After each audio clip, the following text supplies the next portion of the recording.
Hello, welcome to Beyond the Dollar. This is our first podcast, our first project of many, 3. And this is our Fair Housing Act podcast. I'm Kenny Lopez. I'm Caleb Dow. I'm Delani. I'm Ariana Petrosian. And today, guess what? Fair Housing Act. Let's get into it. What do you think our viewers and us as a group could learn more about the Fair Housing Act? What do you think, Caleb?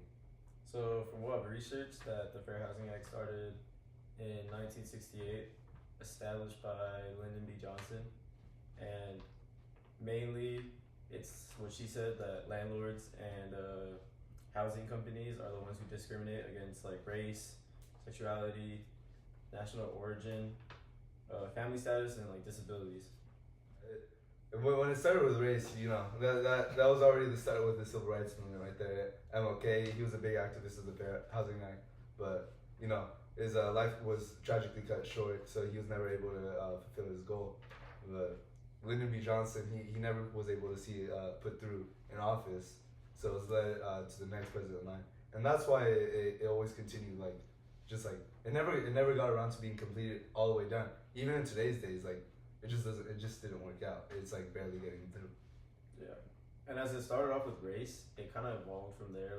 Throughout the years, it went from like race, religion, sex, and just kept going and adding on to it. Yeah, and I could add on with that. In 1974, they barely were able to cut the sex discrimination, and in 1988, they barely were able to cut the discrimination on disabilities, mental disabilities, anything like that. And that's why if it's barely happening 40 years ago, imagine what could happen in the next 40 years. Anything could get better. But right now, we're still fighting the Fair Housing Act. It's barely happening. There just hasn't been that many changes. It literally started to get rid of discrimination, and it's only gotten worse from there. Yeah, I totally agree. I think it got better. I believe it got better. Obviously, there's still cases happening currently, but the fact that it was able to evolve from just being race to all the other categories means it's working somehow. It's still getting better. Yeah, I agree. It already reduced segregated neighborhoods, and if you go outside, you see your neighbors already. You'll never see the same face over and over again. You'll see different neighbors, different equality, and that's the beauty of it. You get to see your economy grow. You get to see different cultures align because of this Fair Housing Act. Yeah, and I would like to say that really all depends on the area, to be honest. So in California, it's very diverse because we're more of a liberal state. But then in other states like the southern, Texas or South Carolina, all those places, you will see how it's very segregated. You could tell some neighborhoods are strictly white or some are black. Yeah, I feel like we're so close off though. It's since we're in California, we don't really know how the Fair Housing Act works in other states, and we're really just closed off in our own community. Yeah, I agree. California is a very diverse, rich state, with mainly where we live in San Diego. You'll see your everyone around in harmony. But if you go up to I don't know, the boondocks somewhere, guess what? It's a lot of segregation. It's still happening out there, but we don't know it yet. That's why we're talking about it today. Alright.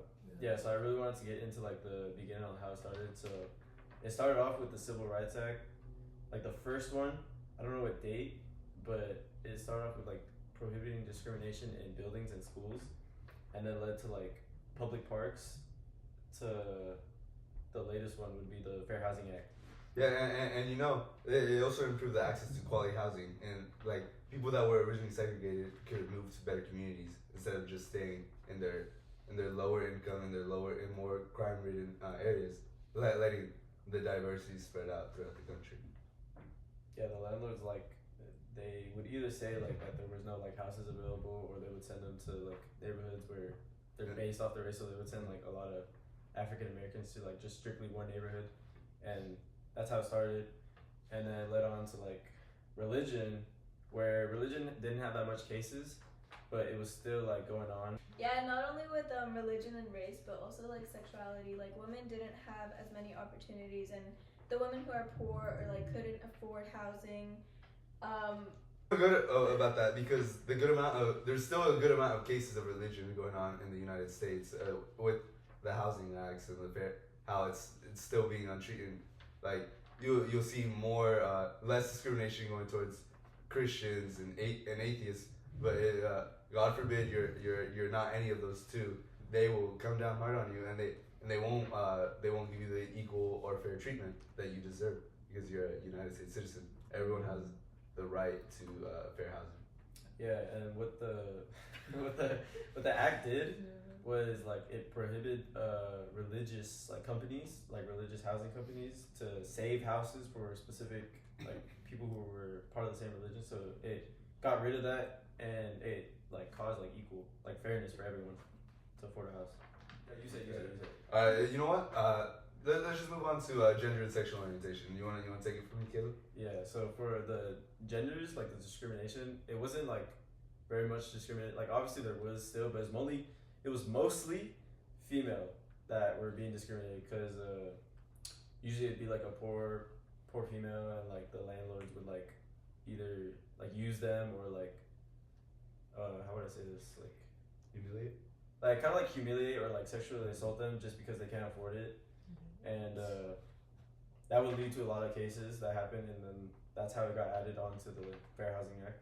There's also a lot of women and children, single moms, who are usually in poor neighborhoods. Yeah, and that actually adds on to the family status, where family status, it can't discriminate people who have children or more family members. So let's say you have I don't know, 8 kids. Jeez. Yeah, so the landlord cannot discriminate you for having so much kids. They can't say that's too much people, you can't I don't know, rent this apartment or stay in this house. They're not allowed to do that. Yeah, it increased the economic mobility. It created a ladder which allowed everyone to climb up upon it and just reach new heights.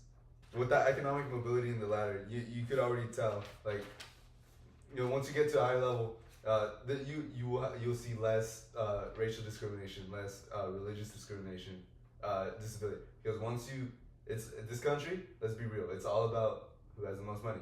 It doesn't matter about the color of your skin or what shoes you wear or whatever. And once you have that money, it is about the shoes you wear. But it's once you have that money, guess what? You're all the same. So that's I think what we're trying to do. We're trying to keep everyone equal economically. So there won't be any other biases keeping you down. It gives people opportunity.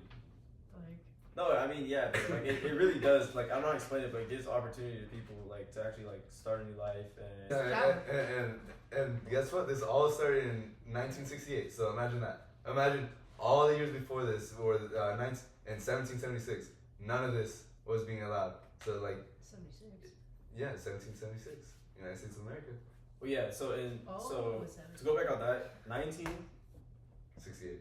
Yeah, 1968 was the year it was established. That was race. It started off with race, just race.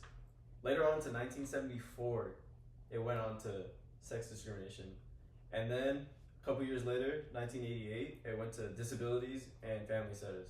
So that's what I'm saying. How it just climbed, it evolved. So that's what I'm I don't think it's not working, because obviously it is. Yeah. I feel it just depends on where you live, because where we live, Chula Vista, it's very privileged, and we don't see much of discrimination towards others. But if you go somewhere else, even downtown, you'll see more homeless people there living, and I think it just depends on where you live and how privileged you are, basically. Yeah. You could to add on to that, Chula Vista, everyone has a different national origin. You could go down the street and talk to someone. They won't be born here, and guess what? That's fine. Everyone's okay with it. Thank you for listening to our first episode on our podcast about the Fair Housing Act. Stay tuned for our other 2 episodes coming out soon. Make sure to like this video, share with everybody, and follow us on Instagram at beyondthedollar.csc25.